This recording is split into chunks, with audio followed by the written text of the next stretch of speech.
Hey everybody, and welcome to the 2021 Empire Podcast, where we break down the top 25 teams in the 209. Now, I understand there's a ton of teams that want to be part of this podcast as far as, where they land in the rankings, but we only rank the top 209 teams. So if you are in the 209 area code, which is about a little over 60 teams, you will be included in this. If you're 916, if you're Bay Area, sorry, you guys won't have a say in this one, as 60 plus teams is enough for me to rank and plug into the algorithm to figure out where everyone falls. So a little bit about how these rankings are made. If you have watched our previous 2019 podcast, you can see a little bit of how that's broken down, but we rank wins and losses and league strengths and all those different things. There's about 11 or 12 different categories in which we rank all these different 60 teams and break them down into individual rankings, I guess you would. So we break those down into the individual rankings,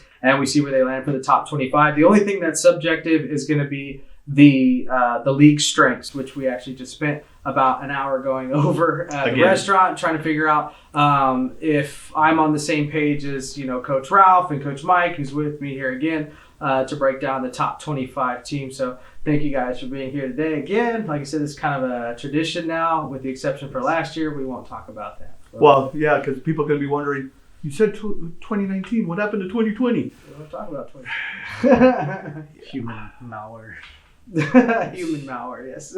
So, like I said, we'll get right into it. There's a couple things that I do want to get into as I get in my handy dandy little iPad here, I guess you could say. There's a few teams that did not make the top 25 this year that I thought was a little bit of a surprise, and I'll kind of bring you guys into it here. The first two teams actually that didn't make the top 25 that were in last year come out of the Motherlode League, and that's there's three teams in particular that come out of the Motherlode League. That's the Houston Huskies, Tuolumne Junior Bears, and the Amador Junior Buffaloes. That's the one that surprised me the most. Yep. Amador did not make the 25. Yep, didn't make it. 8-2 varsity. Like I said, they had three teams actually that are above 500, and then one team that barely missed it, the novice level, just shy of 500. That was a team that actually ranked pretty highly as far as the total amount of total wins that they had, but didn't quite make the top 25. So what do you guys think is surprising about that? I don't know. It's kind of just really disappointing, because obviously we hold Motherlode near and dear to our heart. These guys played at the Motherlode. I coached at the Motherlode. And it's always been a pretty strong league, and this year it just kind of dropped off. I don't know if it's the coaching issue, if it's the player issue. I was kind of disappointed with the games that we did see. It wasn't as strong. League strength overall really fell off. Yeah. It was really disappointing. So is that because of the players or because of the coaching? Coaching. I say coaching. I completely agree with that. I was pretty disappointed when we went to go see Amador Junior Buffaloes and Ripon Chiefs, not just because of the bad tower reception, but because when we went to actually go watch, you start off usually with the youngest teams and with the oldest teams, and it just didn't start off well from the get-go. We saw a couple of 8U teams that actually did well in the season overall, but I was not impressed with not at all. The systems, the execution. It was really tough to get a playoff. Something as simple as a center to quarterback exchange was, and it was a little bit questionable. And it was a little bit deeper into the season. It wasn't like the first game or anything. The fundamentals that you should have after the first four games still were not there, and that's the disappointing part. Usually at that point in the season, you're criticizing running back depth and timing of plays, which comes later. Which comes later. Those are the. But when you're still criticizing. You can't get the ball to the quarterback. Off. Yeah. You can't get the quarterback to get out from under center. You can't get the quarterback to get the running taking back. a handoff. Yeah, taking handoffs, get-offs, stances. That's just struggle. And that's not the kids' fault, especially at 8U. That's not the kids' fault. They're learning. So who teaches them? The coaches. And at the fourth game, and you still don't know how to take a proper stance or handoff or a snap. Yeah, you've had at least 2 months at that point. Yeah. At least 2 months. The Amador Junior Buffaloes varsity, I thought, was actually pretty good. They ended up getting upset in the playoffs, too, as well, going to that varsity game. By a good, like I said, Ripon Chiefs that yeah, they lost to them pretty handily in the regular season. They came back beating them in the playoffs and making it to the Super Bowl and having a decent go at it in the Super Bowl. I didn't really expect them to come back and beat Amador in the playoffs. So I think that might be a little bit of why the Ripon Chiefs had such success as a franchise overall, is because I think that coaching is that extra step that, hey, yeah, maybe we lost earlier in the season, but that's where that coaching comes in. If they can keep improving week to week, like I said, they're going to get better, and then they can steal a win in the playoffs, which we saw a lot of in the Motherlode, actually. Right. I mean, you look at AMA, right? Yep. Oh, gosh. And that team that got, I mean, they almost capped it off. I mean, let's be real. They had a shot to cap off. We were rooting for them. We were when we were there, Yeah. just because they were the underdogs. That had nothing to do with talent. Zero. But you can definitely tell that there were some definite clear-cut coaching aspects that were taking over certain parts of the game. Mm-hmm. And that explains their whole season when you watch it in accumulation there at the end of the Super Bowl. So there are some bright spots, but as a whole, that league went. Kind of worried about their youth level though, the AMA, since there's no high school team to play for. The older they get, what incentive are they going to have to go to that high school to play football? Yeah, you have to There's have no somebody really to take charge Yeah, in that program. Which it's possible. That area is growing. Got a lot of transplants coming to the area. got a nice field. Yeah. You know, not to say we're undefeated at that field, but we're undefeated Needs at leadership. that field. Yep. Yeah. So, like I said, the Houston Huskies and the Tuolumne Junior Bears. Houston Huskies had, I think it was their varsity that showed up in the Super Bowl 9-3 that year, yeah. and proceeded to just get walloped by the Sonora Junior Cats in the varsity. Very good varsity Junior Cats. But Houston Huskies, like I said, 9-3, and then the other three levels shared like 6 wins at the other three levels. So not a strong showing for Houston. That was a big drop off from what we saw 2 years ago. Mm-hmm.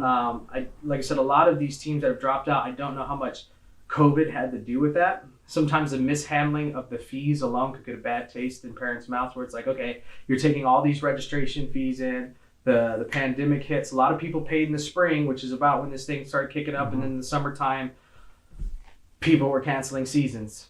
And I don't know how much the parents or even the coaches know how much goes into prepaying for a lot of these things. Their insurance is thousands of dollars. Equipment goes in thousands of dollars. Mm-hmm. And those registration fees really pay for that. So when people are asking for refunds, yes, it's the right thing to do. I totally get that. And I'm sure all these franchises did all they could to try to refund that money. But some of that stuff is spoken for. It's just stuff that you can't get, you can't refund. And really, insurance, you can't really refund equipment if the helmets have already been recertified and things like that. It's like we already did the service. You can't take that back. They're already reconditioned. Yeah. I wonder how much that was a factor, because like you're saying about the COVID thing, people are apprehensive, whatever, for this year versus last year. On the flip side of that, a lot of people had some very strong franchises because everybody wanted to come back after a year off. Yeah. So it's just like, but you can tell what franchises flourished and which ones really didn't.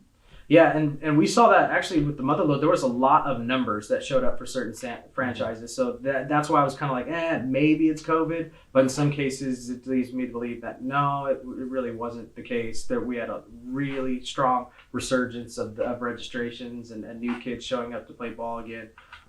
We used to see mid-20s as far as registration for each level, and then we were starting to see mid-30s at a lot of these other teams and stuff like that. Even for smaller franchises. Yeah, now there was a lot of teams that were 11 deep, 12 deep. At the Super Bowl, there were teams that were 12 deep. Yeah, some of the the weaker leagues that we saw, we didn't rank Motherlode all too highly, just based off of what we saw, not just the regular season, but even in the postseason play. Right. There were some good teams. There's some really good really good postseason play as far as coaching goes. But it took a while for them to get there for sure.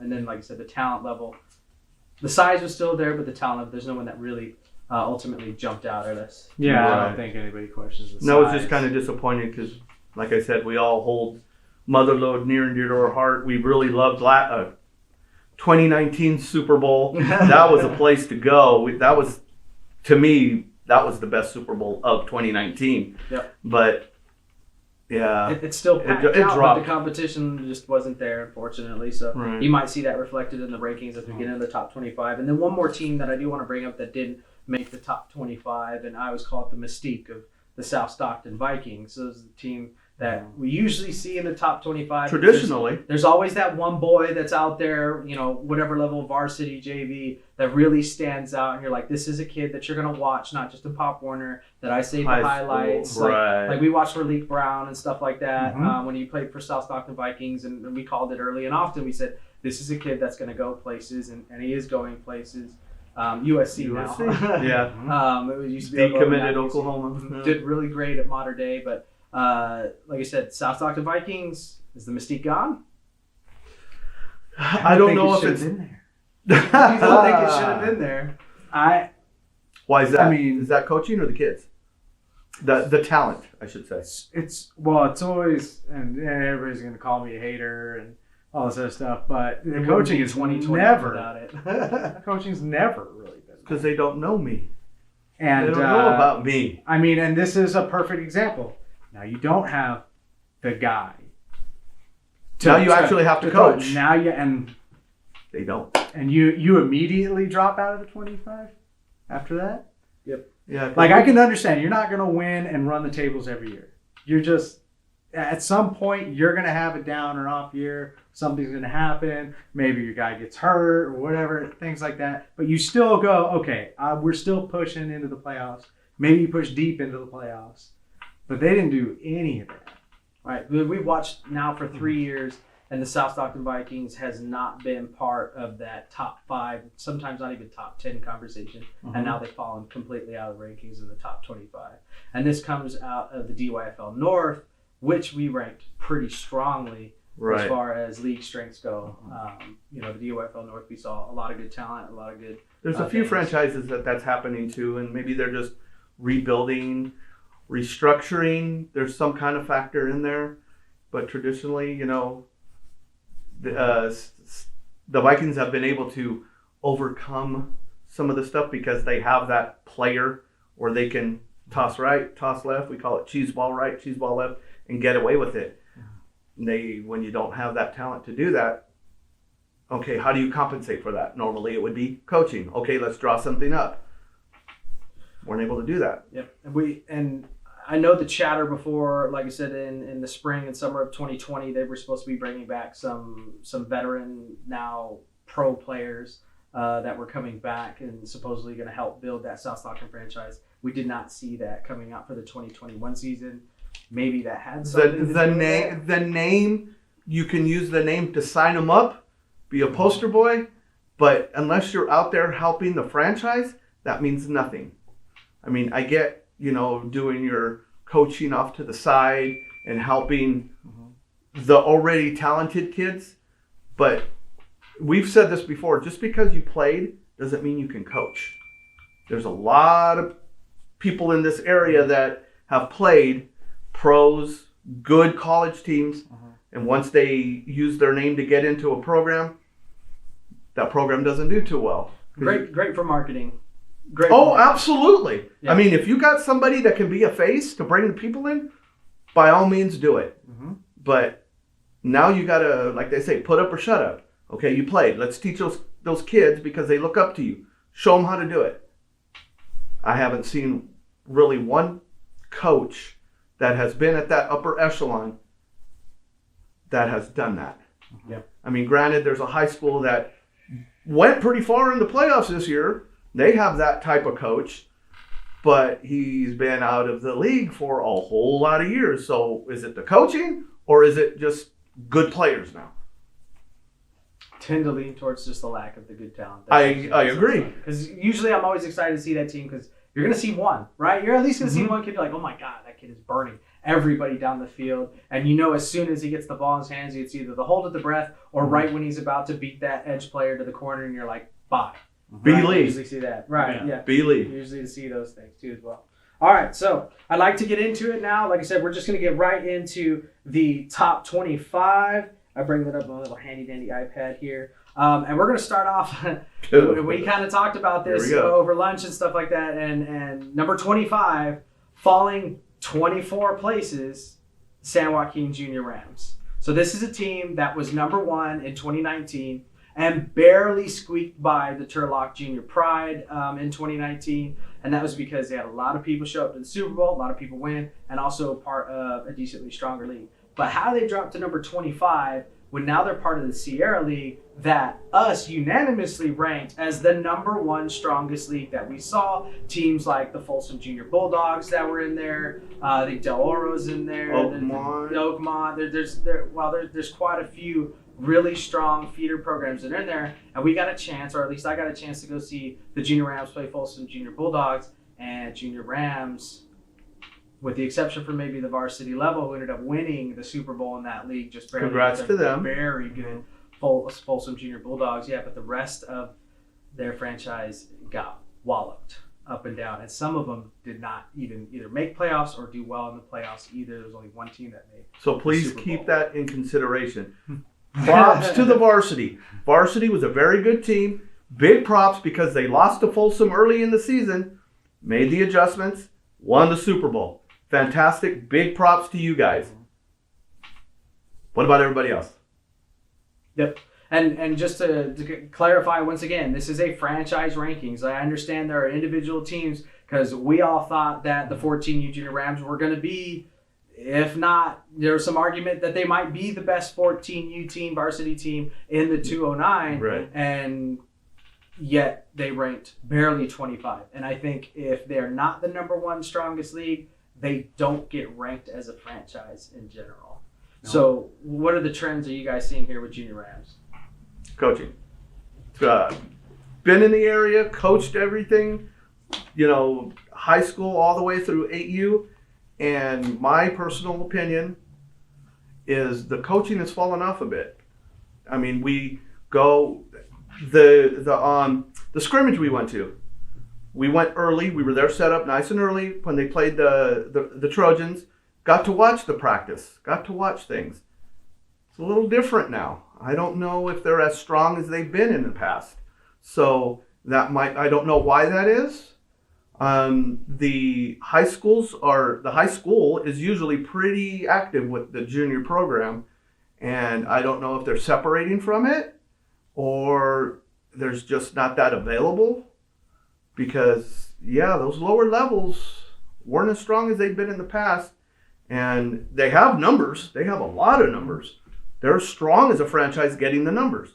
So why aren't they winning like they normally do? Yeah. Granted, they go into a better league than they've been in the past. Right. And they should get credit for that. They've been hopping around leagues trying to find They're looking for the competition. They are looking for it. Which is great. Give credit. Did they find it? They absolutely they did. Stay in this league, Junior Rams. Stay in it.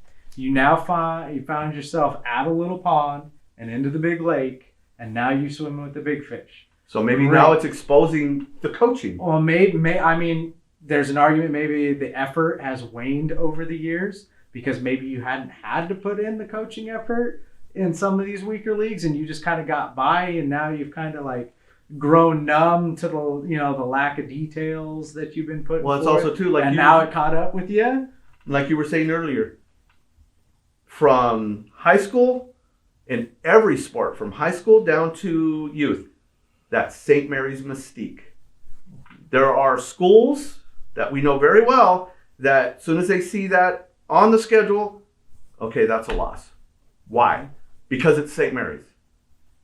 Now, that shouldn't be, but unfortunately, that happens. Mm-hmm. This league, they don't have that mistake.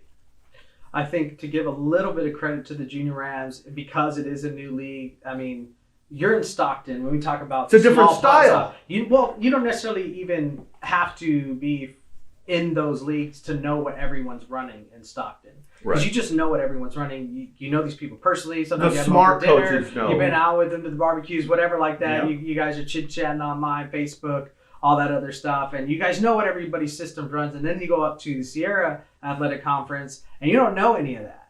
So maybe the element of surprise got them a little bit this year. Those power eyes, that smash mouth running game that they use at those lower levels that we saw this year did not pan out because, one, the athlete separation, right? The very goods from maybe the not so greats is that gap is not as wide in the Sierra Athletic Conference, and then just not being able to deal with new systems that they run up there in the Sacramento. That's why you give varsity and their coaching staff big props because they lost.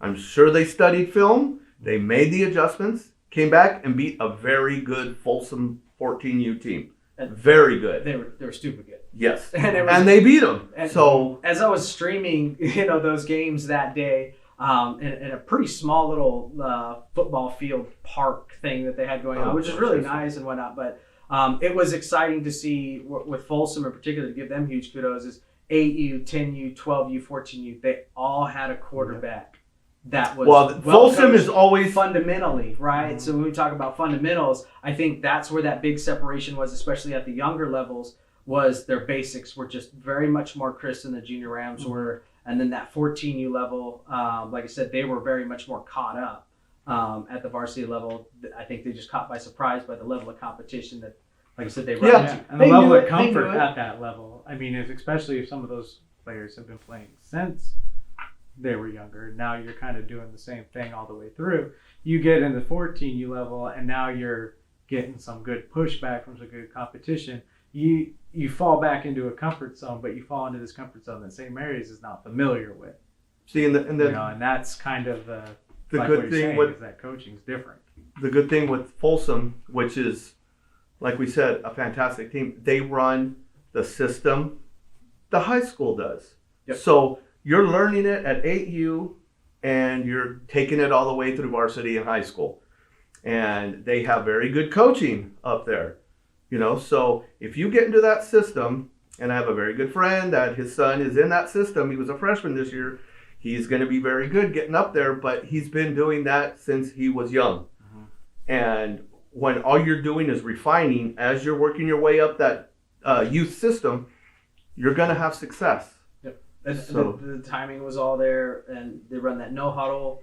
They take their plays from the sideline a lot of time, giving the Folsom coaches a little bit of advantage to see what's lined up in front of them. Those kids just executed really well. That's why they do so well. And this shows you the difference between leagues too, right? Oh, yeah. Because you look at the SAC compared to the Motherlode, and you're looking halfway through the season, and Motherlode can't take a snap from under center, but the SAC can do making reads downfield. Can make gun and make reads on coverage.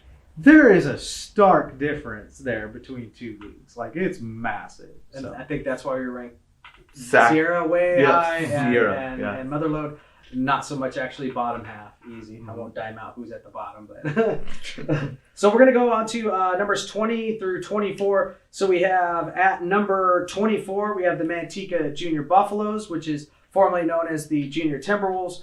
We had the Series Junior Bulldogs, like I said, making their way back into the top 25 up from their 36th spot 2 years ago. Modesto Christian Kingsmen get reintroduced to the top 25. And then 21, the Lodi Colts, they dropped 4 spots from 2 years ago. And then we have the reintroduced, actually, I don't know if they've ever been part of the top 25, but I know they weren't part 2 years ago. That's the Buhack Thunder, up from number 45 into that number 20 spot. I think that's because we never really got an opportunity to go down south to watch some of those teams like we did with those Palos, Los Banos, them, some of those other teams where we just said, let's just go. Yep. Then that was the big thing for us this year too. We made it a point to go see the Dos Palos, Los Banos game all the way out. That's a 2.5 hour drive there. That's the very southern tip of the 209.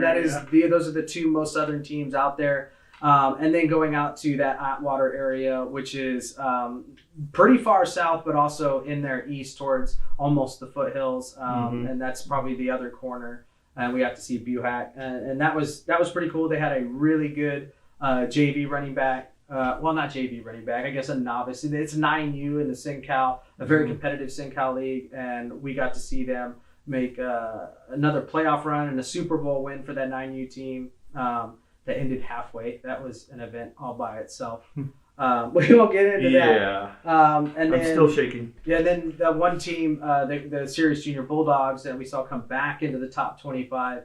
And I think the only reason maybe they come back into that top 25. It's not just coming back into the Central Valley League, getting away from some weak AYF competition, which actually ended up being one of probably the strongest leagues that we saw. But there's only one team left in the AYF from that remaining bunch there. Yeah. And then Sirius Junior Bulldogs just not being able to cap off a postseason play with the upset in the Super Bowl and things like that. That's what dropped them down to 23, I think. So, of the other teams, with Colts, Kingsmen, Bulldogs, Junior Buffs, any surprises for you that come into that top 25 conversation?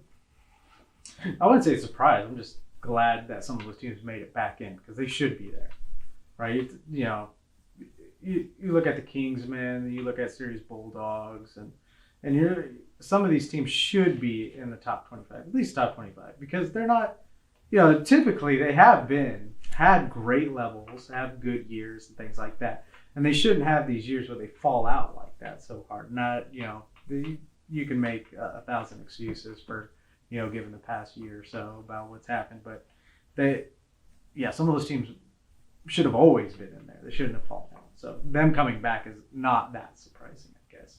I think maybe the Manteca Timberwolves should look to get maybe the top 15 because I think that's possible for them. They got some stiff competition, but the Manteca Buffaloes, right? That should be kind of their goal to really Be that feeder program to the high school. Yeah, because they beat that the high school team beat Oakdale, and you're looking kind of that area. They went to the semifinals. Yeah, State. Yeah, they should really grab onto that name, know they're good, and get to that next level. I wonder if it's because they don't get enough attention from the high school, which I don't see that. I can't imagine them not being. I see them a lot like Oakdale because, you know, the whole community gets involved with Oakdale, you know, from the youth all the way up to varsity. And I would see that kind of with the Buffs, but there's more than one team in Manteca too. Yeah. Not like Oakdale where that's the only. It is a bit of a different. Yeah. But I would hope rivalries in place. Right. I would hope that the high school would get involved to maintain that upper echelon level like Oakdale has. And I'm partial to Oakdale, but that's just because everything's done right. I really like Oakdale. Yeah, and that Manteca, I think part of that is that transition from the Timberwolves name and that style of ball and transitioning to taking on a new identity that's been looking to take place for a while, to take on that Manteca, Buffalo, that high school mentality. And one thing that I did see, the Timberwolves used to be a very double wing heavy team, and they switched it to more of an I formation, maybe something a little more closer to the high school. And I think that transition, at least for the coaching staff, which if that's the case, that's actually a pretty smooth transition to actually still make it into the top 25. Yeah, because rebranding years are rough. Doesn't matter. Yeah, that's probably a lot of reason for that happening is, who's this new team? I'm going to go to this established team that I know out of just by hearsay, but not of, production. So next year, I would think they would step up. Yeah, that should be their goal, is to get even higher in the rankings, not to settle into the 20-ish range. And Lodi Colts still kind of hanging on to the top 25 spots. They went into what and it is, even according to our league strength rankings, a stronger league. So kudos to Lodi Colts for jumping into a stronger league in the DYFL North versus what was the Central Valley with, same thing as Manteca Junior Buffaloes. We thought that the Delta North was a little bit more competitive than the Central Valley. Probably not by a whole lot, but at least by a little bit. And the Colts still hung on to the top 25 spot. They still did really well at the JV varsity levels, and they hung on to a top 25 ranking. So it's good to see, I think, a Lodi team still hanging on to a top 25 ranking too. Yeah, because we already had, and this, I would like to think it was maybe pandemic related, but I don't think so. But we saw a Lodi team fold. We saw about 3 or 4 other teams that actually didn't make it into the 2021 season. Merced Panthers were another team that just didn't come out. There was a couple others that just didn't make it. So the Lodi Titans folded, and so all you have now is 2 Lodi teams. The Galt Warriors? Warriors didn't make it to the 2021 season, which is incredible. Yeah, they've been around forever. That's a staple that has gone away. That's actually kind of sad. Yeah, maybe that's why Liberty when did as well as it did. Yeah. Right? Well, so they had to go somewhere. Yep. I mean, where else are they going to go? To Elk Grove? I can tell you exactly where they went to because the next 5, as we get into number 15, Manteca Cowboys, number 16, Big Valley Sabres, number 17, Liberty Ranch Junior Hawks, Right. Number 18, the Merced Wolverines, and then number 19, dropping 6 spots this year, the Calaveras Junior Reds or Redskins. There's another franchise that's near and dear to our heart, Right. and kind of somebody who used to live in Valley Springs and right. has been, involved with the coaches of the high school a little bit and knows the players and things like that. Of seeing the possibilities that could be taking place in that county, and just having them just kind of start to. Well, they did have struggles too. Well, they didn't have a home field. But when your middle school in the county has a turf field, Yeah. the county is on board Toy with on. football. It's on board with football, and it's always been. That's the strong part. And then you had, on the other side of the county, the AMA, you have their struggles with filling teams, stuff like that. There's really not a reason. Calaveras reported high numbers right off the bat. And you look at kind of the beginning of the season record compared to the end of the season record, and you can see the fall off. And that's sad. So I wonder what contributed to the kids leaving. I don't think it was the kids. I want to say numbers. I'm saying record started off hot. Yeah. Did not end hot. Yeah, because they got upset. Mm-hmm. Getting That's the right. playoffs The from- AMA. from- Yeah. From a team, I think it was their novice team. I could be wrong about that. I think the novice team was expected to do big things, to go Yes. win a Super Bowl. They were 10-1. Upset in the playoffs by, was it AMA? It was AMA. It was AMA. 4 It was AMA, AMA. 5 AMA. Yeah. They were not high ranked. Yeah. No, it was an upset. You could tell through their social media posts that they had bigger aspirations for the season because they of the should. turnout in numbers, Mm-hmm. because of that culture and stuff, and it just didn't materialize for them. And it was kind of rough. And we're I will smart say on- this though, they were asking for coaches. They were From calling the beginning people all for the coaches. way, all the way. Shout out to Dave. Yeah, all the way until like that season started. So that might have kept continuing throughout the season. That's They what might it's have had fault. trouble. Yeah, we can blame them. Might have had trouble filling those spots.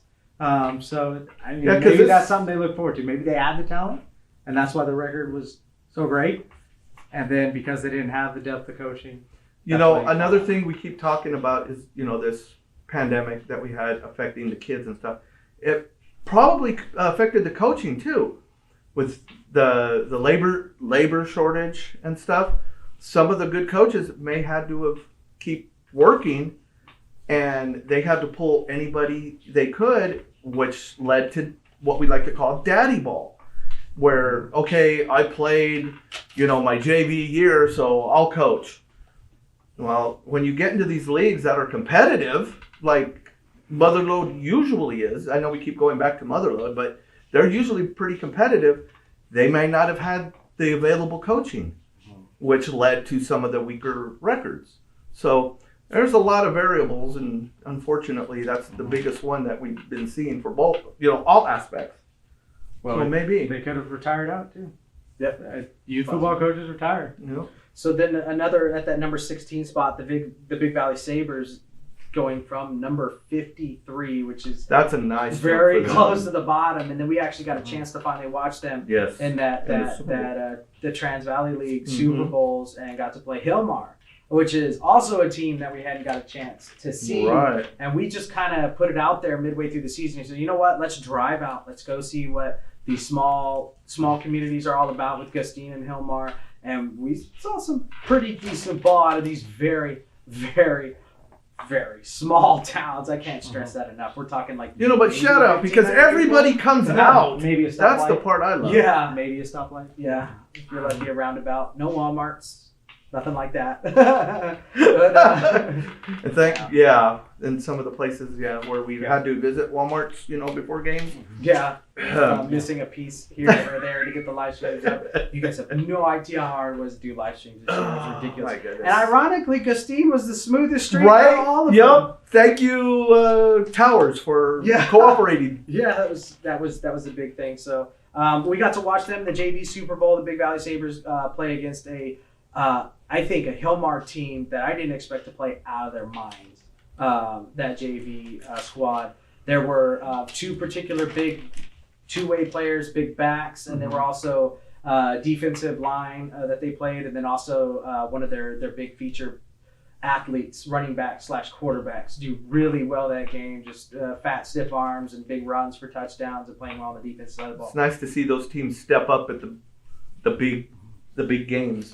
Yep. And do really well. Yep, and that's those stands over there at Patterson filled out pretty much all of Hillmar as JV squad showed up and stuff, and it was cool to see the different kind of cultures that these teams bring out. You know all the different kind of flags they bring out, and people dressing up. Oh yeah, God, dressing up like indigenous. And this is why I think people should really branch out their schedules, like maybe a preseason game or a postseason game, something to get you into a different culture than you're used to. Yep. Because you can definitely toughen you up. You pick things up that you really like from other places. So even coaching styles, you know, what plays they run, or that worked for them. I wonder if we could do that and adapt it. And that kind of brings in, you talk about one of those teams that we saw where the fans dressing up and getting crazy. That Central Valley League too as well. We saw Manteca Cowboys, Tracy Bucks, and that's the next group of 5 here that we have.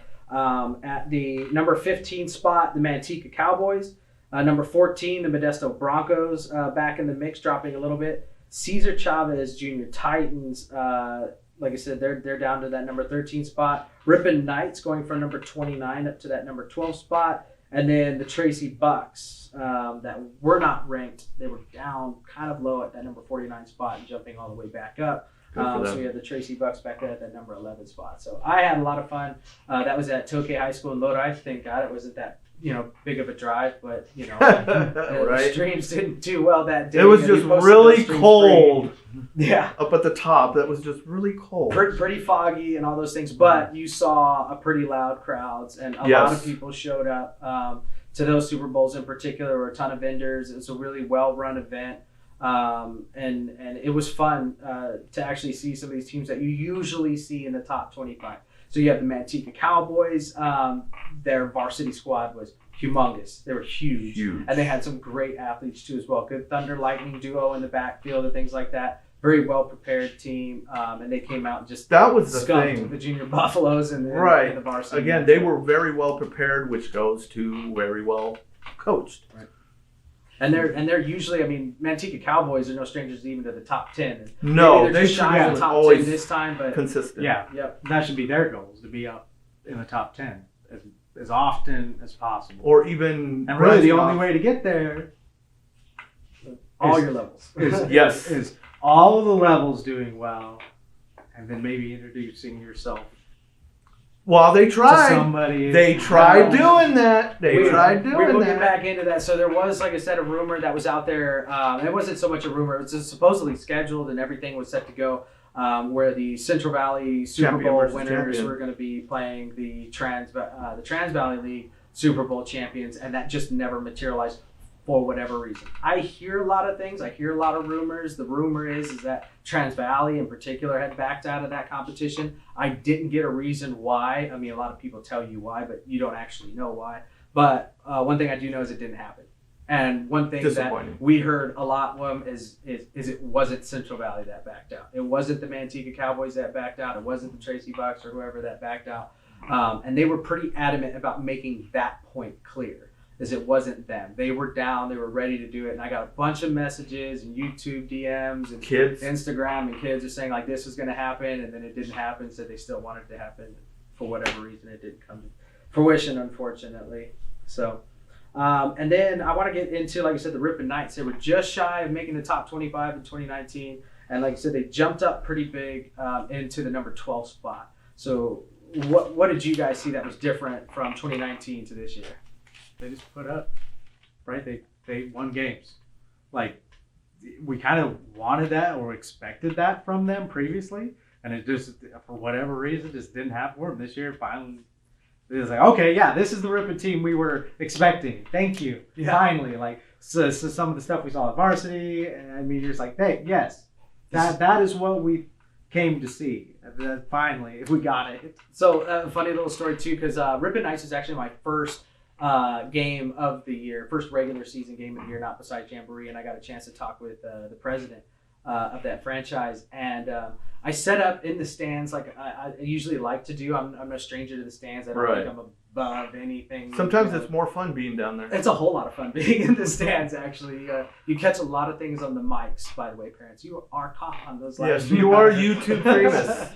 But I got a chance to talk with him after the game, and they had a really great showing against a tough Central Saints team. And they actually scooped up a few surprise wins out of that, too, as well. And one thing he had told me is he was really disappointed with the rankings in 2019. And he was like, yeah, we just came off of like 3, Super Bowl wins, and 4 of us went to the Super Bowls, and we got 3 Super Bowl wins. It was a great year. We were ranked really high, and then 2019, and it just did not go well for them. And they dropped completely out of the rankings. And they're not the only franchise that experienced Right. that. Yeah. I can think of another one. Yeah. But the key to remember, especially for all you kids out there that are on good teams and won and stuff, it's a franchise thing. Yeah. So when we're just talking about Ripon, the whole franchise this year did very well. The and I use this term loosely. The weakest team was their novice, which was 7-4. You put 7-4 in a different league, that's going to win you. Yep. So big props, like you were saying, to Ripon, because overall as a franchise they did very well. So congratulations. The biggest area of improvement for the Ripon Knights there was the coaching. Yes. I saw vastly different systems. I saw their self-described wing tee gone shotgun. Basically, there's some wing tee elements in that too as well. Very modern offense, but it was run really well. The kids weren't really confused about what they were supposed to do or where were they supposed to be, even early on in the season. Which proves coaching. Yeah, exactly. So the coaching was big. Not only that, they picked up more athletes than we usually see in the Trans Valley, because they literally compete right next door. Yeah. For athletes. Yeah. Like they're literally Ripon Christian. And yeah. They're stuck between a couple spots, tough competitive places. Manteca, competitive athletic places, and then Modesto on the other side. Especially of the it. north side of Modesto. It's Yeah. littered with teams. So, Yeah. So it was fun to see Ripon Knights actually jump back into this and be kind of a household name for the top 25. I think that's so kind you of got a lot to live up to next year. No pressure next year. Right? Yeah. Keep your coaching staff. Yeah, you got your ranking now. All right, so let's. That was. It's like getting a Michelin star in your restaurant. Yeah. and now you got a food tester comes in. You're like, oh god. All right, Yes. so now we're gonna go from 6 to 10 here. Or actually, let's go from 10 to 6. Number 10 spot is the Sonora Junior Cats. You want to go one by one, or you want to? Yeah, you know what? Let's go. Let's just start off with the Sonora Junior Cats. So number 10, we saw Sonora Junior Cats. We saw the 14U team come into that. They did really well. Varsity 12-0, JV 9-2. Their weakest at that novice level, that 10U level, 5-4, and their youngest level at 7-1, who just got knocked out in playoffs. So a very great showing. And then, like I said, with all those things considered, they had that one Super Bowl win at the varsity level, and still just at the number 10 spot. So that tells They'll you never about go any higher. Well, the league they're in too. Yep, So, yeah. that's why. The league strength? It's 100% the league strength. Because you can be 10-0 in a league that isn't that great. So how do you improve in the Empire Top 25 if you're just kind of handcuffed, so to speak, at the league strength? Then you got to prove that your league is the league to be in. And that means if you're top dog in your league, you knock on the door of another league and be like, we're not done yet. Perfect. And then prove it. Perfect. And then that league strength can flip. We've seen it with the AYF where you're so disappointed one year in league strength, and then the next year you're like, whoa, there are some teams. Yeah, here. we had 10 to 12 teams to the league, and we're not talking any 10 to 12 teams. Right. Like said, Mega jumps in, San Marin jumps in. I mean, there's a ton of these good teams. Solano, and then there's just a ton of good teams that just jumped in and increased that league strength. Yes. And we're not without fault either. We might think one league is much stronger than another league. But I changed my rankings 2 days ago. Yeah. And, I went back and forth in the span of an hour. Yep. I look at it like, maybe this, maybe that. Oh, maybe that team is better than what I think they are. But it's really hard to tell when you don't get outside your bubble. So That's the it big really thing. just takes Sonora to come down the hill, and there's plenty of teams in Modesto. There's plenty of teams around them where they don't have to be the Super Bowl champions that you got to play. You can skunk the runner-ups in a strong league, and that will flip the narrative real That's quick why I too, wish so. so much more the Bay Area would come into the 209. Because that ain't gonna happen. no, it's not. Because I mean, there are some teams that do. You know, Mega right? plays around, Yeah. but Do they? yeah, I've seen them. I've seen them on the Raw report, so it must be true. Wink, wink. I don't know y'all watching. Yeah. Hi, Shannon. But I wish they would, for both people's sake, because the perception is 209's weak. They ain't got no boys. No, we got I players. remember watching South Stockton go and play Oakland Junior Raiders. That did not end well for the Oakland Junior Raiders. No, but that's my Part of it point. because it was relique. I get it, but Right, yeah. I'm not gonna say, like I said, coaching had a whole Right. to do with it. But no, the talent level is in the 209 is definitely game. It doesn't get enough credit that it should, and that's not a bad thing because we don't have the Raw report to, I'm calling out the Raw report because all I read is yap, yap, yap, yap, yap, yap, yap. And That's some of you fine. deserve the yap, yap, yap. Oh yeah, definitely. But there are some of you that you're all yap. So, if that calls you out to come over here, hey, great. I'm all for it. We'll help set that up next year. yeah. So the last time I think was when we were coaching, we went to the Bay Area to play. we played Marin, Marin County, Novato, San Jose. the San Jose. San Jose. Yeah, Yeah. San You Jose. I mean, there were teams they were forced to go back and forth. Some we lost, some we won. Mhm. But hey, we always got better. And we took, like we were talking about earlier, taking things from every team, making them your own, because not every team is cookie cutter. Some teams are equipped to run that, some aren't. So, but yeah, I just wish that would happen more postseason with legit rosters.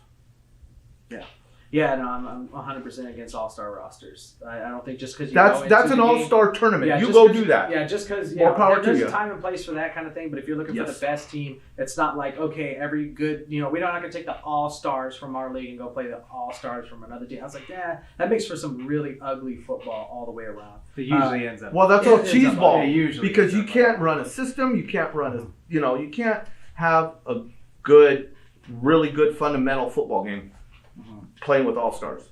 Yeah, because they got to learn everything in 2 weeks, basically. Yeah, and right that before just you go. doesn't happen. I mean, you get the best of the best, but, I'd rather Scores see 12 rosters. to 4. Yeah. something crazy like Yeah, that. yeah. It's just ugly football. I'd all rather the way see around. roster versus roster. Legit roster versus roster. For sure. So that's the number 10 spot. Sonora Junior Cats doing really well. Number 9 is the Central Saints out of Modesto. Yay, Modesto, Saints. Christian, I guess you could say, feeder teams out there too as well. Or Central Catholic, excuse me, not Modesto Christian, Central Catholic. Yeah. And so they ended up at number 9. One of our biggest fans, shout out to Dre, has been bugging me literally all year on Instagram, YouTube. He's like literally our biggest As fan. you should have. Yeah, though. no, you're You're legit, kid. It's awesome. He's a legit baller at that 10U level at the Central Saints. He got a special feature, which I plan on getting more of that out too as well in the coming months.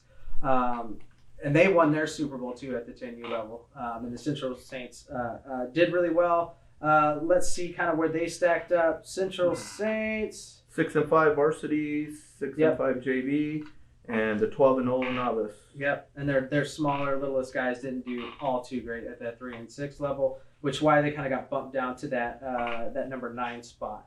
So what do we think? Like I said, they were I think they were number 25, or excuse me, yeah, they were number 25, just barely made it in 2019. They kind of stepped back up into the fray in that top 10. Yeah, this is where they should be. It's the strength of the league. Yeah, The league's league is competitive. getting better. The league is very competitive. Yeah. So I don't expect them to be running the table really at any level. Like if you win it, you're top dog, I think.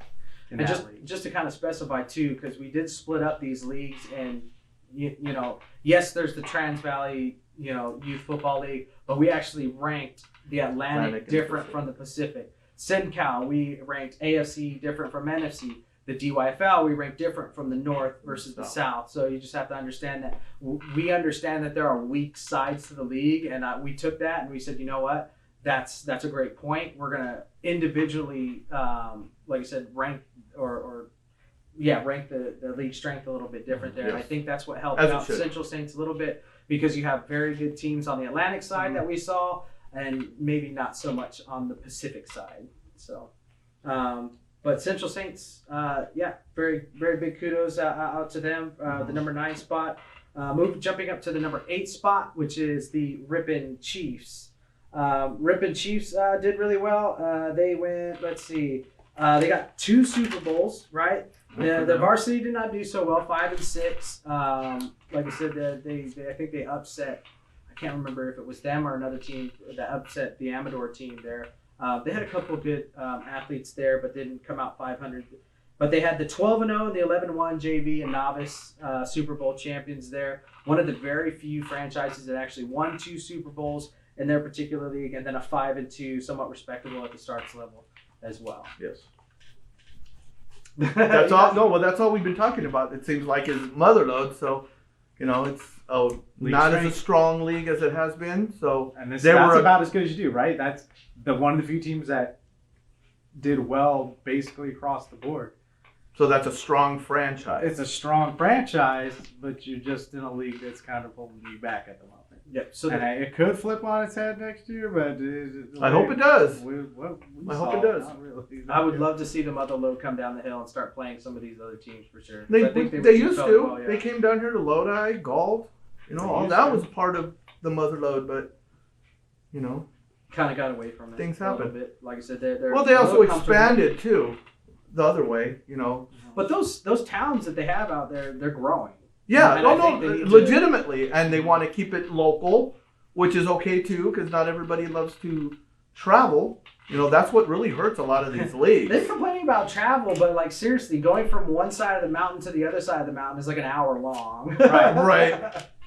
So it just takes a while. So we got the Ripon Chiefs. They're at number 8. Like I said, 2 wins, and then you have the number 7. That's the Stockton Junior Jackets with only 1 Super Bowl winner there too as well. So. That was a team, though, boy. That was a team. Stockton Junior Jackets at that 12U level was dynamite. I got to see them. That was when my camera went down. Actually, it overheated. It was a sad day. Yeah, it melted down that day, and that was going to be a very good game. It was the first half, which I still think I have some video on. That was a banger because it was them and the North Stockton Bengals. There was a lot of beef between those two teams. It got chippy right off the bat. It was very physical. And it was really great to see them just go, like I said, hey, east side, north side. It was great to watch those two bang it out. It was the same team, that same level that we saw from that very young age 2-3 years ago, now come to that JV level and still winning Super Bowls. And that earns them that number 7 spot, too, though. So what do you guys think of the Stockton Junior Jackets? I wonder if coaching came up with them. Oh, no doubt. I don't. Think I ride the talent. Yeah, but now, now, especially if you are of that coaching staff, right, or even if you're the franchise player, something you have kind of like this core group that's really carrying a level. You kind of really want to tap into that a little bit, branch it out into your other levels, because they're obviously doing something right. If they're getting the kids to come back, and winning's got a little bit to do with it, but you really want to tap into the talent you do have and really utilize it the best you can, especially if it starts to spread into other levels. Because franchises that become that good tap into some type of central leadership, and it really tends to be kind of infectious and spread throughout the franchise. I want to see that franchise do well because they haven't done well for a long time. That side, but it's slowly trending in the right direction. Yes, absolutely. That younger levels at 10-3. But yeah, but this next year will be a telltale because they're at 11U that won the championship, but now some of them are going to progress up to varsity. Some of them aren't. So there's not going to be always that core group. Some of them are going to be too old, too heavy. Puberty kicks in. We'll see what happens. which may help the varsity and the JV or may hurt them. So that's going to be interesting to see what happens next year. I hate the fact that too heavy is an issue. Oh, absolutely.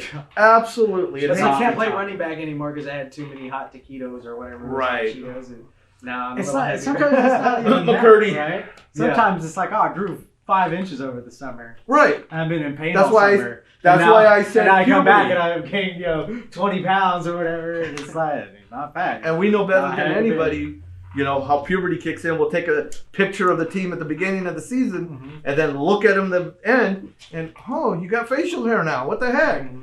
But, that's just the level. Yep.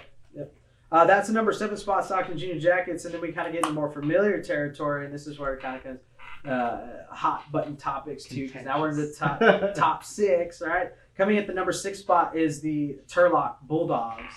Turlock Bulldogs did really well in the season. We got a chance to go watch them play the Oakdale Stampede in the regular season and did very well, pretty much across the board. There was a couple of undefeated matchups, throughout the day, and that's all we heard when we showed up to Turlock High School was that we're undefeated, they're undefeated. This is pretty much your sneak peek at what's going to be happening in the postseason. Right. That was very And true it going into it. And they was. played like it was very much a playoff game, too. And we got a lot of comments on the YouTube channel, and people who actually watched that game, they're like, wow, these kids are just hitting out there. These guys are playing really hard. And the Turlock Bulldogs at the JV level had stole that win, to stay undefeated for the meantime. I guess that was a hard-fought game. That was impressive. Yeah. The effort level their was records. another notch up. Their records are almost identical. What's the records for? Varsity 11-2, Turlock 10-2. Both JV teams were 12-1. Both novice teams were 6-4, and Oakdale's 4-0 for their starts or their 8U, whatever you want to call it. They ended up going. And they won, yeah. But Turlock Bulldogs, for the record that I found, they were 2-1. Yeah. So they were almost identical. Yep. A very, very strong team, and the postseason got a little bit different for them.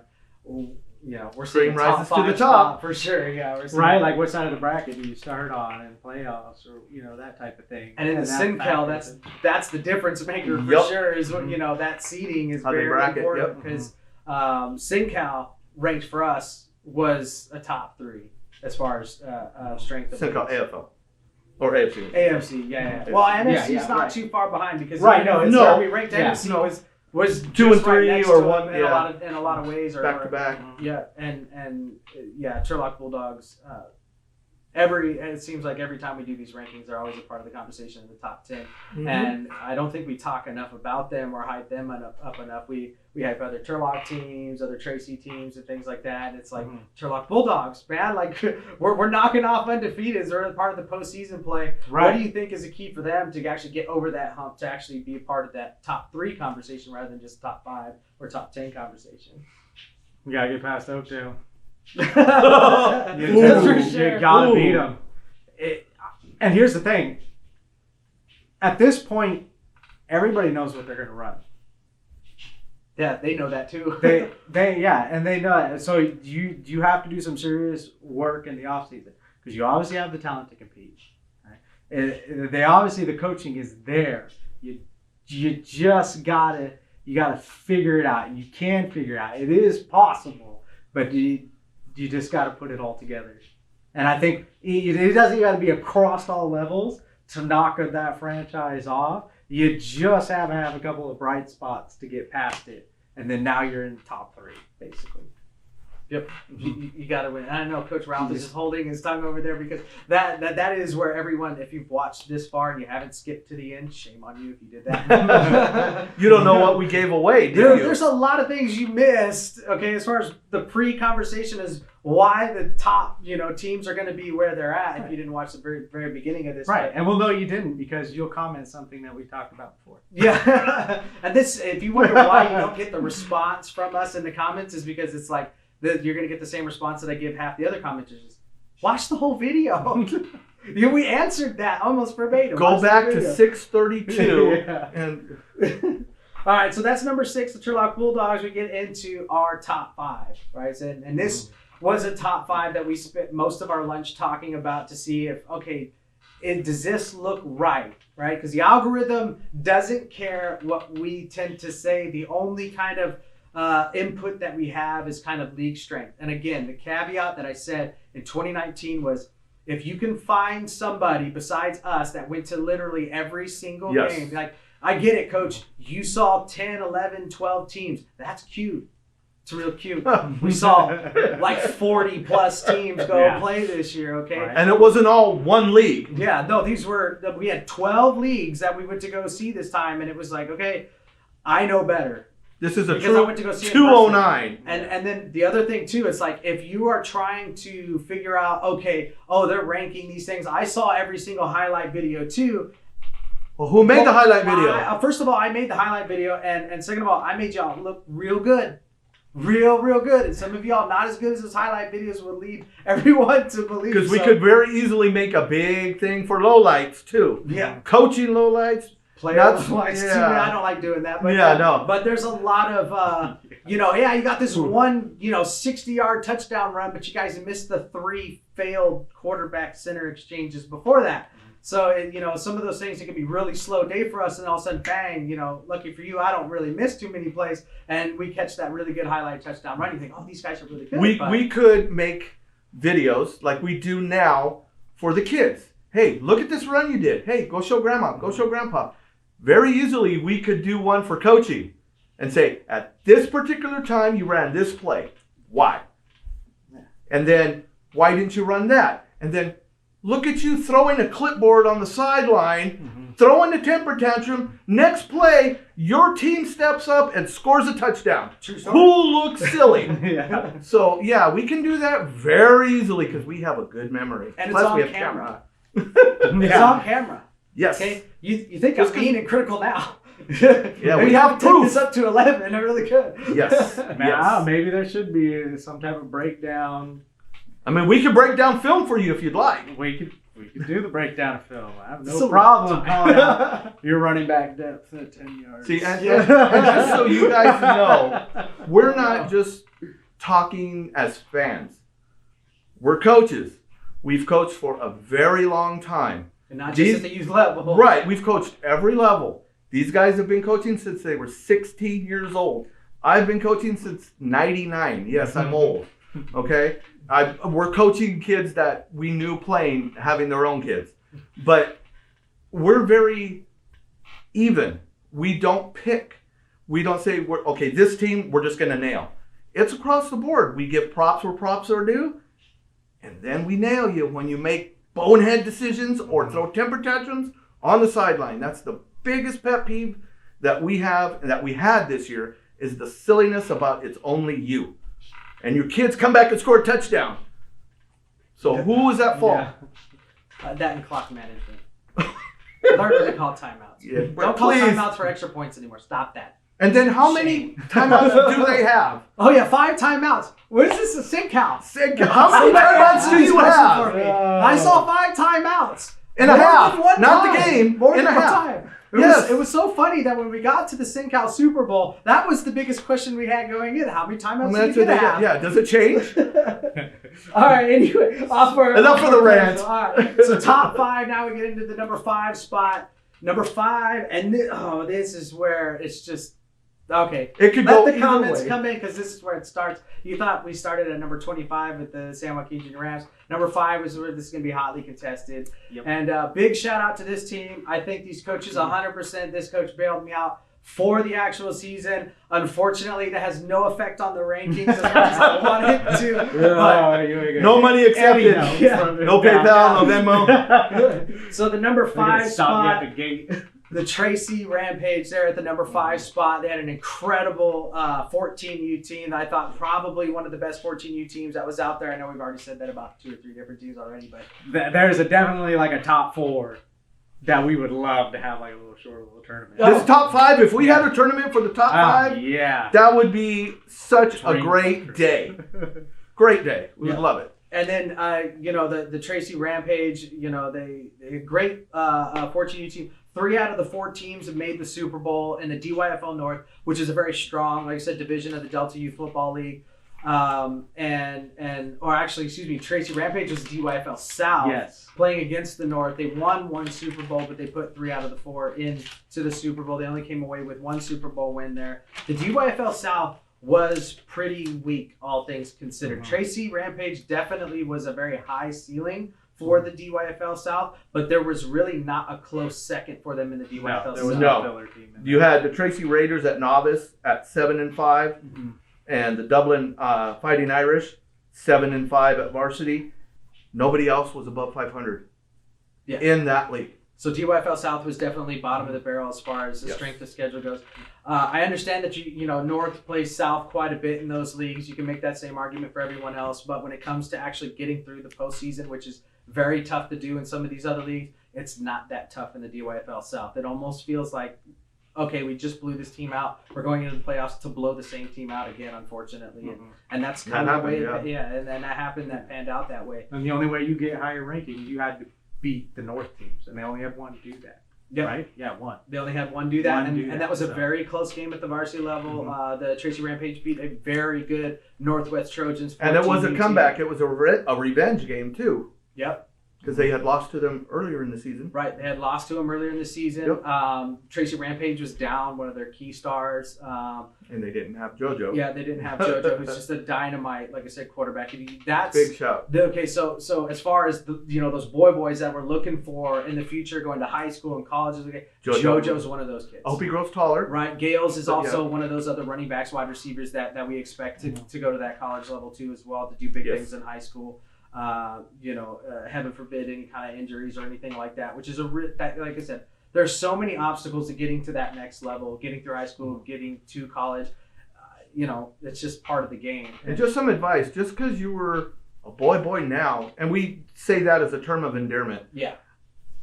just because you were the man at varsity and youth, high school's a whole different world. Mm-hmm. Once you get into high school, there's no limits. You're going to come up across a 300-pound linebacker that can move just as quick as you. So, learn your craft.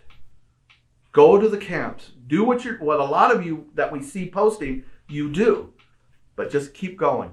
Don't get discouraged, but it is a different level. Parents, you guys are going to probably hate me for this one because you feel like they already do enough damage in this category, but they got to eat even more.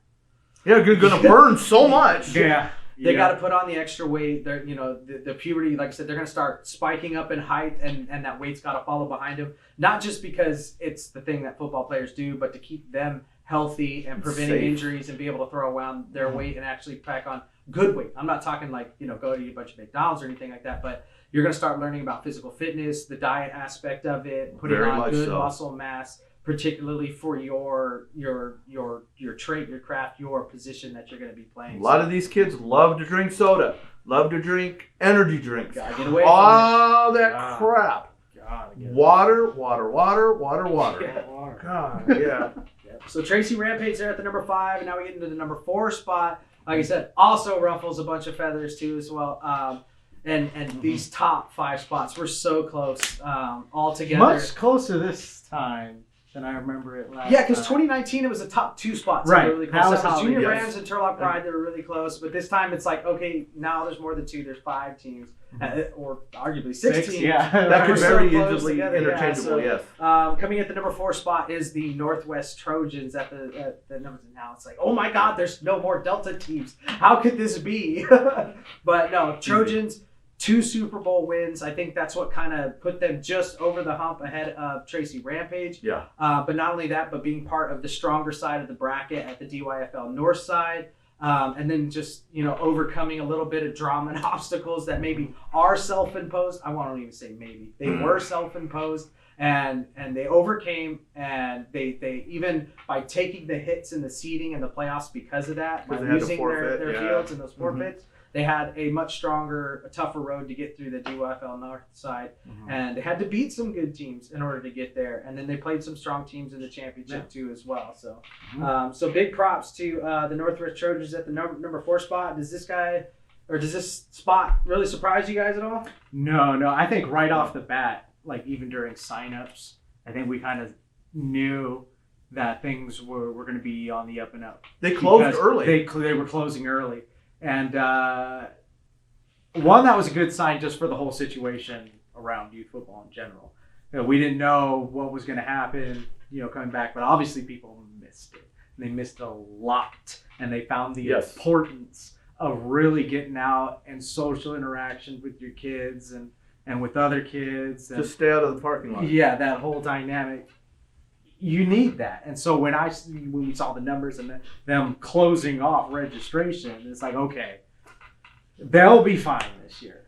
And They're they obviously always were. And they usually are. Yeah. They usually are pretty good. But right off the bat, you could almost automatically assume that they're going to have a pretty decent year. And They're going to be competitive. They had a great year. And props to the Trojans too, because I think, I know a lot of you watch the podcast, and maybe some of the coaches and stuff kind of took some of my advice, which is go recruit some size, because the Delta Youth Football League was very small, and Trojans were one of the few teams that went out and got that size, and it showed. I mean, we went out And they there, broadcasted it. Yeah, they Yes. did. Definitely Yes, on that- Instagram. We saw your 200 and some odd pennants, your X-Men that you guys have in the Delta Youth Football League. That was impressive. That was really cool to go out and see. You guys get some of those good jellies out there, and you guys competed, and it filled up quick. Yeah. much? Hopefully that ripples out to the rest of the league too a lot. Well, I think part of it might have been because we didn't mention it too much, but the North Stockton Bengals kind of fell out of this top 25 talk right now, and I know that they lost, and maybe people don't think this is that big a deal, but for those who've been part of the administration side of running a youth football team, we saw it as a huge deal and something to watch for, which was the Martins had actually retired basically. As soon as we saw that, we went, uh-oh. Yeah, we said, okay, we're going to see what Immediately. happens in North Stockton Bengals, because those are huge shoes to fill, and you never fill them quite the way And that that's did. not a jab at the current administration. No. It's just part of the growing pains of continuing a success. Unfortunately, the team, there was a little drop off. There was a little bit of drama there at the beginning of the season, but I have a lot of faith in the administration now, because you have that base set of people that were there and are still there. Coming around that learning curve. Yeah, And starting out, and Bengals have always been a strong franchise, and I have no doubt they'll be back in the top 25 next year. So do you think maybe some of that uncertainty with how that franchise was going to run actually moved, because they're very close to each other? Absolutely, moved over to the 100%. just to kind of avoid maybe those growing pains. I completely. I think that's why the Trojans filled up so quickly. Yeah. Because those guys kind of migrated there, or they have friends that play over at the Vikings, and that's just every day. That happens with every franchise. Yep. But because of how long the former president was there, and the way things were run, it's the uncertainty. So they're like, well, let's go try over here and see how they do next year. So I have no doubt that had something to do with it. And then considering the drama that was surrounding the Trojans fields and stuff, and some of the parking lot activities, I guess, that were going on, that took a hit on the season for sure. That was big talk online. I was actually pretty surprised with how hush-hush it actually was. Unless you were in that circle, you really don't know what's going on. But what impact do you think that makes on the Trojans going into next year? Do you see maybe the bounce that goes back to? It would. Yeah. I think so, especially at the younger level. If you're the North Stockton Bengals or any of those surrounding teams, you want to capitalize on it. I know it's kind of cutthroat at the youth level, but stability is what a lot of parents look for with their kids. They want to know what you're getting. They're going to have to do a lot of damage control, whether they want to see it or not. And, well, it wasn't us, or this happened, or that happened. It wasn't the core. It's the core. You have to police it. You shouldn't have to, but you're really going to have to look deep at yourselves and what could I have done different, do it different, and there's going to have to be damage control. There has to be. And you're more than likely going to lose some because of it. Well, prove yourself next year. We want to see you in the top 5 again next year. Improve on it. We've dealt with that team for a long time. We know that team very, very well. We have always liked that team. And I was personally really disappointed when I heard of all the stuff that happened, and then you lost your field. And that's not just by some fly-by-night, oh, this happened, so we're going to take away our field. There's a little bit more to it than that, There and was it a lot had to more be to it. multiple chances. The most frustrating part, and I'm sure it was frustrating for the Trojans administration too as well, is that was preventable.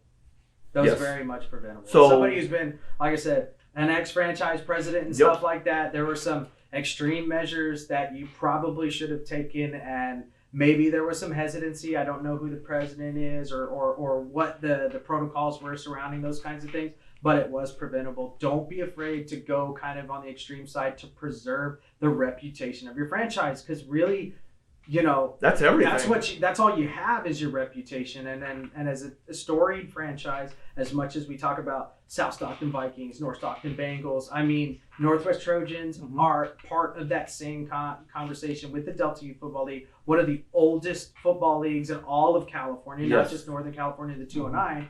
And reputation is something that's been big. I know there's been a lot of talk on these other Facebook groups saying, well, why don't we just go out and start our other leagues? There's a lot you take for granted. All right, there's a lot of little things that are done right in the Delta Youth Football League. Yes. All these growing pains that they've already been through years and years and years ago, and it's a really well-run league. Yeah, there's some things that you would like to see improve, but weight limit. Well, there's some Yeah. things that are taking that step in the right direction, right? That weight limit stuff has started to really change, and that's what we like. Hopefully. that weight limit's got to go. Yeah. That The weight limit's limit gotta go. itself has got to go. I'm just saying, Refer to a from back podcast when we had 2 years ago. Yeah, but it's going in the right direction. So I hope it continues to go that way, And because there are a lot of leagues around you right now that are well ahead of you on that. You got some catching up to do. AYF exploded, right? Yes. Yes. This unlimited weight stuff. The Yes. Central Valley, even though they dropped a few teams, like I said, that unlimited weight aspect of it is really big. SinCal has a lot of talk about going to those unlimited weights. That's a big topic of conversation for them with all the coaches that I've been talking with. They know that that's probably one of their top priorities to figure out what's going on with that too as well. So, you know, not only does it streamline your day-to-day activities for game day and things like that, and the books get a little bit slimmer and things, you can focus on other things, but also you're not stopping any kids from coming in and playing. So, Right. And just to close that part out, the incidents that happened were as a small group. It had to have been. Yeah. Oh, It had to it have always is. It Yeah. always is. So don't be afraid to weed that out. You may burn a bridge there, but think of everybody else. Yeah. So Exactly. Jumping into the number 3 spot, right? So going to the top 3, no stranger to the top 3. This is the Turlock Junior Pride. So why do you guys think Turlock Junior Pride takes the number 3 spot this time around? Because they repeated 2019. literally It was a cut repeated and paste. 2019. So what we mean by kind of like just a rinse and repeat of the Turlock Junior Pride being in the top 3 once again, they really didn't do anything different from 2019 into 2021. Maybe there's a little twist here, twist there, a formation change here, a formation change In a good way. Yeah, but really, they know what they do well. They know who they are, and they know where the success is. And in a tough league where everyone knows what they're going to do, they're still able to maintain that level of success too. Which as you well. will find as a repeated trend in the next games. But yeah. Yeah, it shouldn't be a shock to anybody. No, not at all. It really shouldn't. I mean, you take a look at just the entire culture around it, the way the parents are, the way the coaches are, the way the players play. I'd be surprised if they had fallen off this year. I would have been utterly shocked if they didn't do well, because there's no reason to change what they were doing. Yeah, And they really didn't change what they were doing a whole lot. And you got the same awesome result that you want to see year after year I after mean, year. like the weakest, quote unquote, weakest team was JV at 8-4.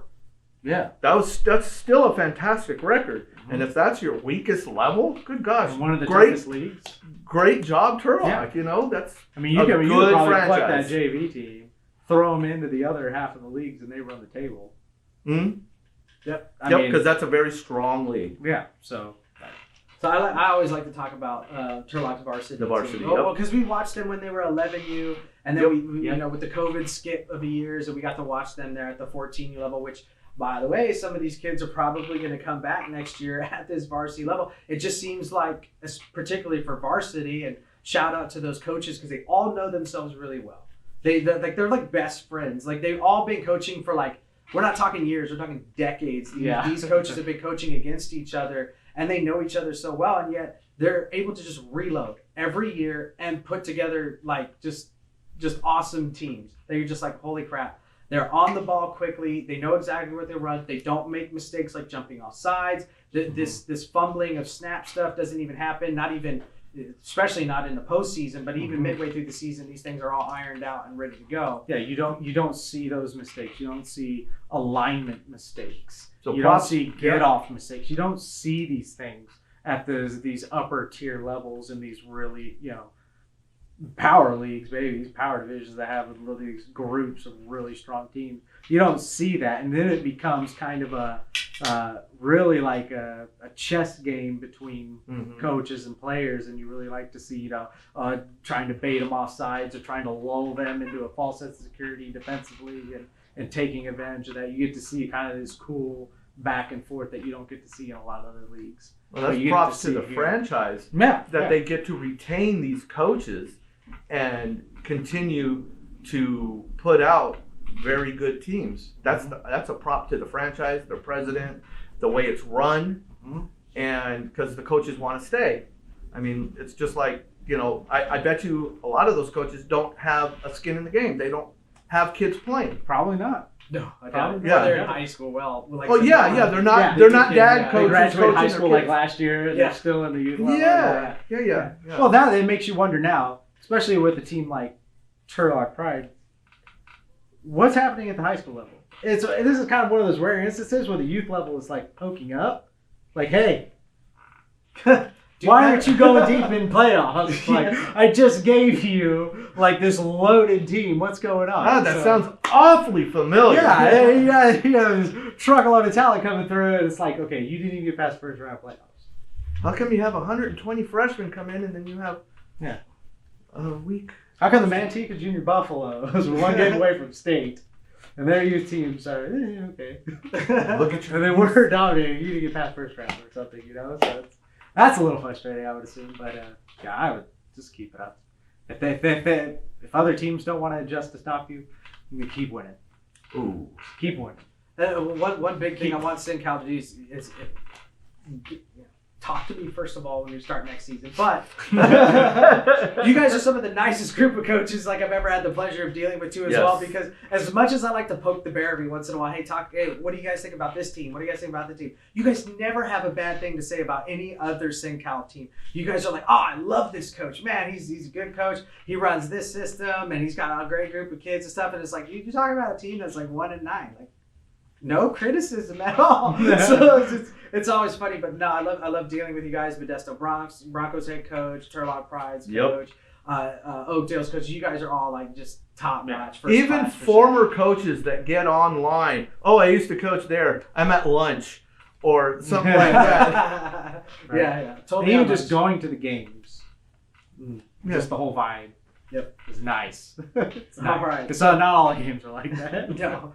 All right, jumping into, like I said, the top 1 and 2, right? And then, like I said, I'm going to say number 2. And then the first question you're going to ask is, who's number 1? I get it. So we'll get into number 2 first. And it's going to leave you wondering, who the heck's number 1? Since we've already shouted out a couple number 1s already in previous years, right? Mm-hmm. Turlock Junior Pride's off the board. San Joaquin Junior Rams, already talked about them. Tracy Rampage off the board. Even Lincoln. Right? So coming in at the number 2 spot, we have the Modesto Rams, right? Big thing for number 2. I know, mind blown, right? So this is a franchise that just absolutely skyrocketed up the rankings, right? They were, maybe bottom half of the top 25, and now they're in the number 2 spot. And the biggest shout out to them is, as a franchise, they lost a total of 3 games. That's all they lost. The whole franchise. franchise. As a franchise, lost 3 games. So big shout out to whatever y'all did this year to make it happen like that. That's what y'all need to keep doing, because first of all, the talent jump was big from 2 years ago that we saw. Huge. Right? We saw, you guys talk a lot 2 years ago, 2019, we went to those Super Bowls and we went, there's a couple okay kids, stuff like that. We come in this year, you can tell a lot of your kids did the work during the COVID off season, so to speak, that prolonged off season, and they got better. You guys got bigger, you guys got faster, there's more athletic. And then just your the playbooks execution. even opened up a Yeah, bit. the playbooks opened up quite a bit too as well. We really appreciated that. You guys really showed everybody what you guys were really about in that Trans Valley Atlantic side of the division, which was pretty strong. I mean, arguably just as strong as the DYFL North. Now, like I said, my criticism going into this number 2 spot, which I'm sure it's the same as all, is we heard that criticism, or we heard those rumors where they were supposed to play after that Super Bowl against the Central Valley. I would have loved to see the Modesto Rams play the Manteca Cowboys. That would have been an excellent matchup. One that I thought probably the Modesto Rams could have won.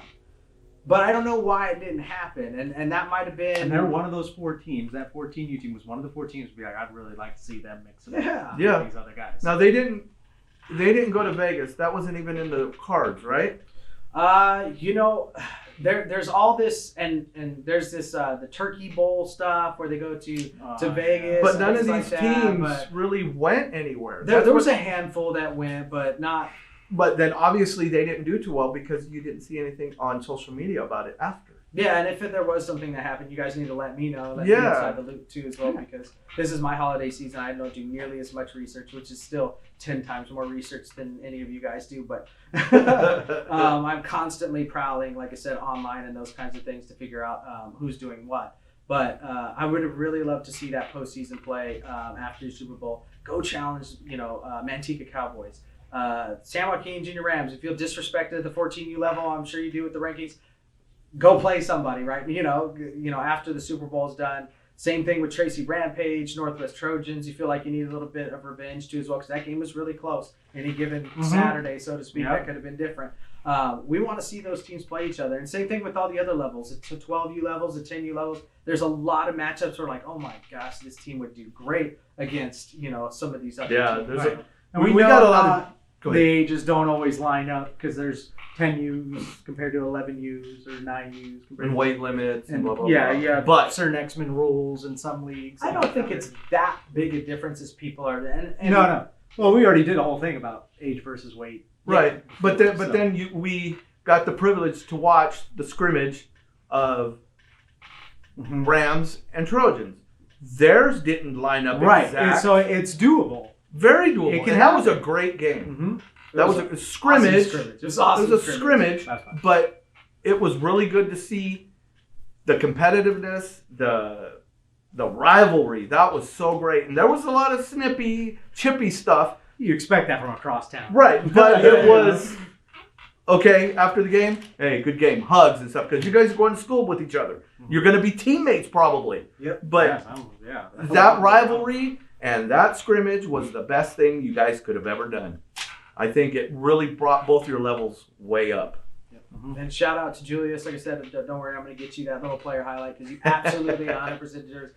You are a monster on the field, by the way. And one thing, that people throw it out there all the time, and it always gets at me, even though I was never that guy, that player. But you should take it as a sign of disrespect when somebody says, "Oh man, that's God-given talent. That's raw talent. Yeah, you can't teach." That's that. like you don't even work, dude. This is one of those kids that's put in just countless. Same thing with Dre and all these other kids. That like these boys that we've been talking about. They look at their social media. They're doing most of your social media. Yeah. Clean up your social media, please. And then, but the work that they're putting in, work on the treadmill, work on the step ladder, in the weight room, going to the camps, going to Elevate, and actually learning from some of the best and drilling some of the best fundamentals in there. Shout out, Vince. You're doing a wonderful job with a lot of these kids. And it's showing on the field because they're taking the kids from the top of the pack and then separating them into their own class. And it's really showing on the field because it's just like, I mean, we talked about over lunch, Julius, if they played this team, maybe they wouldn't win, but Julius is going to score at least once. Plus, you're going to get exposure. Nowadays, all these coaches are looking at your level right now. They don't want to wait till the last minute. Ask Raleek. Raleek knows better than anybody. Look where he's at now. Yep. Right. Jonah Coleman out there at Lincoln and things like that. Yep. Zandosti over there at South Stockton. I mean, there's a lot of work that goes into it. Don't get me wrong, you guys have some gifts, but majority of that's coming from the work that you guys put in. So I really commend the kids. Big and props the parents to you who are guys. allowing them to do that.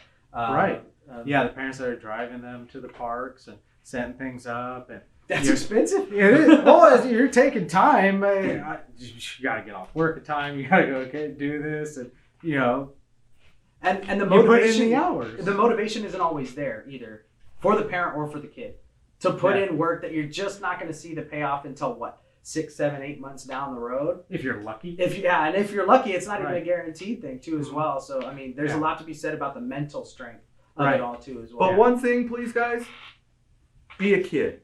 Enjoy life. It's not all about the sports. Play every sport that you can. Dre, I see you were wrestling. Good for you. Some of you guys are ballers. Go play hoops. Mm-hmm. Do everything you can. Don't specify one thing. Not everybody is a blue chipper that, by the time I'm a sophomore, I'm not going to play this or I'm not going to play that.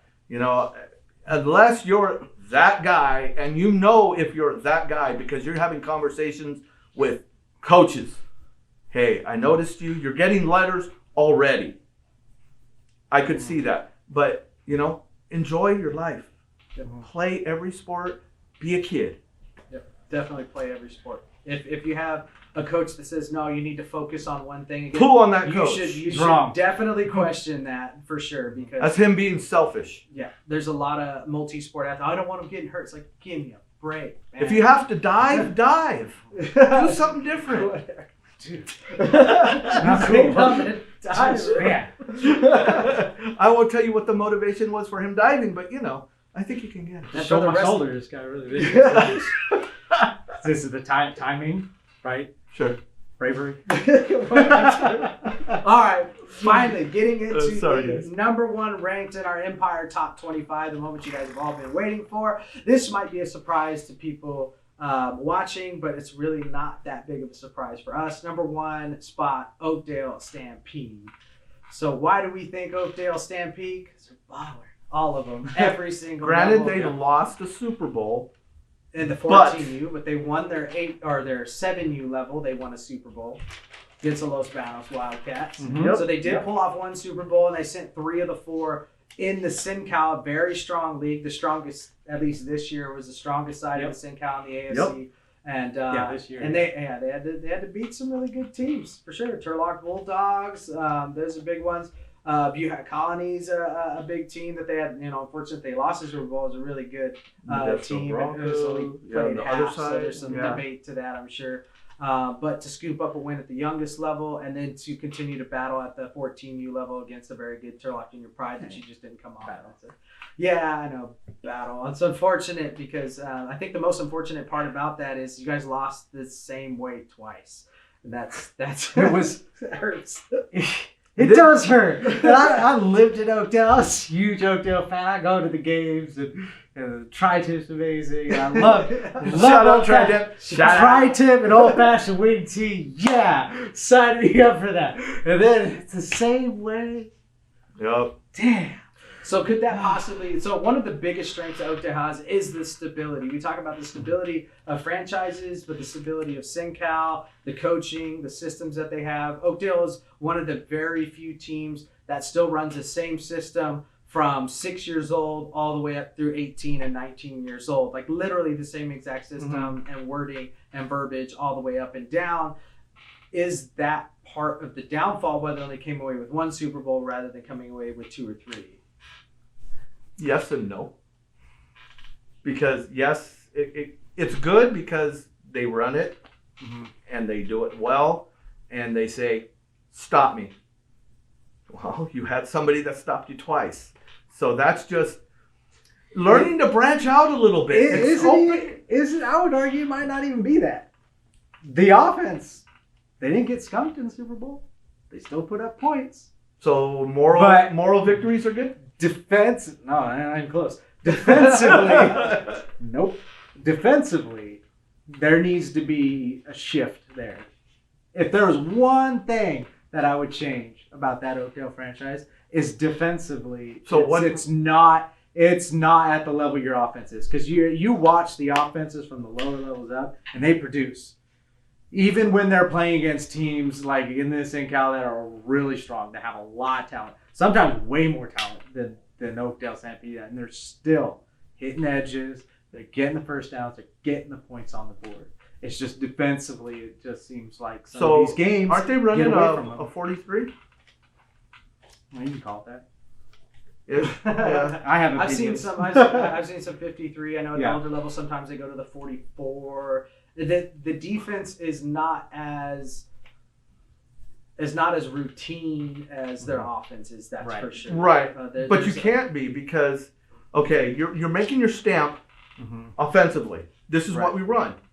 And when you run something consistently, it's going to hit. It's going to hit. Right. Defensively, you have to be more adaptable because just because you're Oakdale offense, Mhm. not everybody else is too. They open up a playbook. They get more modern. They do split. They do veer. We saw some wishbone. They do a Right. lot of different stuff. So your defense has to flex. Mhm. Are you saying that they don't flex enough?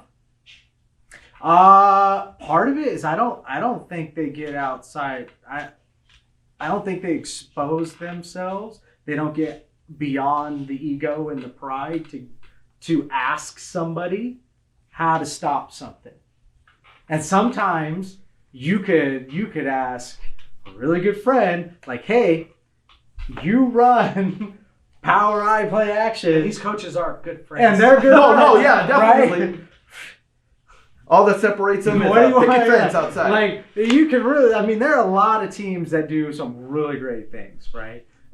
Finding a team that runs wing T well and then asking that coach, what is the defense you struggle most with? And you could base it around that. So you could really reach out to somebody and be like, this team runs triple option. We only see it one time a year. The kids aren't that exposed Right. to it. What is something that just annoys the crap out of you? And that's how you. So do you think that Oakdale's defense did that against Turlock this year? Obviously not. Yeah, they got what, like 40 points. It was Yeah. the same. We saw the same problems from 2019 happen again. That's my point. They knew they were going to get run at, and they lined up in the same way, and it gradually went to the same thing we saw. So that's They got worn down, Right. and then you got the play actions that because it lulled you to sleep. It was literally the same thing. Which is why I said, do you think they didn't flex enough? They didn't adjust. They didn't adapt. Because if you're getting beat the same way 2 years in a row, that tells me you're stubborn defensively, and we're going to stop you no matter what. Yeah, they had to. Or you have a tell that you don't know about. Correct. You have a tell. This And that the guard coach isn't as nice as shifted you o- think he is. Yeah, exactly. And he's not telling you about your. Yeah, he's not poker telling you face. about this twitch you got when you got something up your sleeve. Yeah, he doesn't come behind you and Yeah, push you so up. I heard something too as well that I didn't even know about until From a fan, from from a dad. a dad in the stands and told me, I know when my son's getting the ball because every time you're going to throw him the ball, you send him the play, but you push him on the back as he goes. Something as simple as that. And it blew my mind. I had no idea I was doing that. Coaches, you need to realize that that's a thing you do. And it could be something different, obviously, than a pat on the back, but there's a tell. And if you're playing the same coach for 10 plus years, don't be surprised if he knows the tell. So, Right. and like I said, if he's banking on it 1 or 2 times a game, every time he sees it, he's got a special call that goes out, you need to check yourself. Sometimes it's not about knowing them better, it's about knowing yourself better too as well. And what's funny is that's usually on the offensive side of the ball. But on the defensive side of the ball, they couldn't stop them. 2 years in a row. Yeah. And So to what- me, that's disappointing. So But what, props to Turlock. so what do you say? Because I heard a lot of the criticism very on in the early of the season. Once these kids, like I said, sometimes they have new coaching staffs and things like that, and they come in, and then there's a heavy amount of criticism for what systems they're running. And one of the biggest criticisms that I constantly hear, and I'm seeing a lot of I told you so's too as well, at least from my end, is, these old school wing T guys, they're always losing and stuff. Oh, I'm sorry. Like I said, the top of our rankings are people who run systems, Yep. and they're not too modern either. Like I said, they've been modernized. They have a twist of modern to them, but for the most part, Or they add to their base offense. right. We run this, but in certain situations, we'll run spread. We'll throw in an option because that end is crashing. Let's throw the option at them. Yeah. They're willing to modernize enough. I'm even seeing it in the NFL too right now, Mm-hmm. and where you're seeing this little cyclical nature. It's like, okay, we understand that it went to a very pass-heavy league. We understand it went pass-heavy. We understand a lot of these teams from college down to high school, everyone's going pass-heavy. Like if you're not in shotgun, you're old school kind of deal. And I get that aspect of it too as well. First of all, a couple points. One, every system that you see out of the shotgun derives from a system, old school system that you're hating on. First of all, like I said, wing T and spin that went to shotgun, and then like I said, you're seeing Pistol. a lot of this read option that you're talking about comes as old as the RPO. 1940s and the A, and then Notre Dame A-box and all this other stuff. So first of all, brush up on your history, know where these offenses come from, know what the original idea was.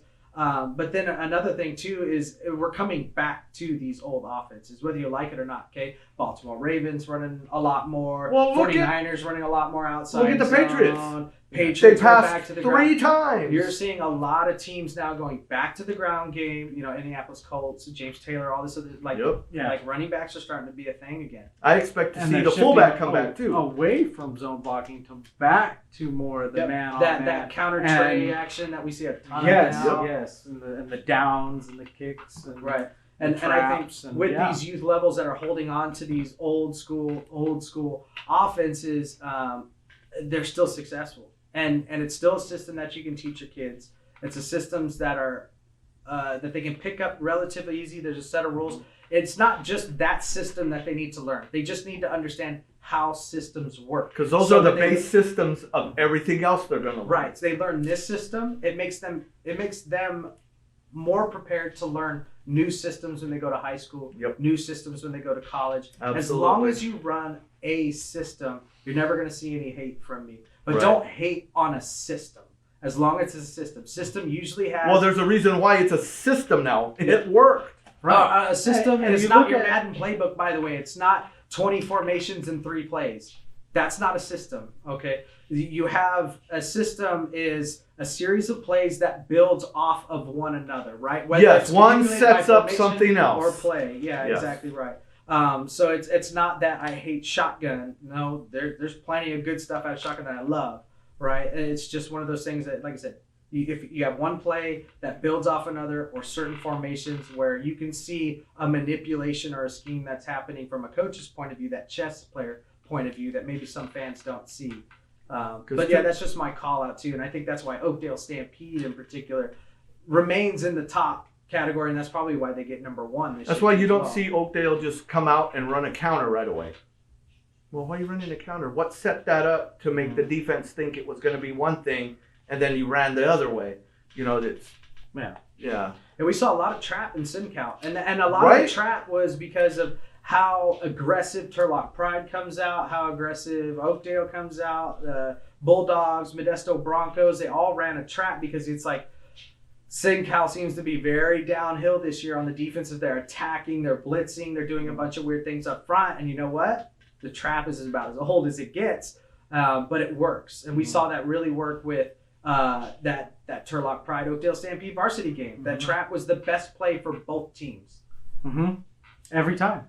Every time. And that has a lot to do with up front, and that's the reason why we think those teams are at the top of their league. And it's mainly because of those front 5 guys that are way better than some of these other fronts that we see in other leagues.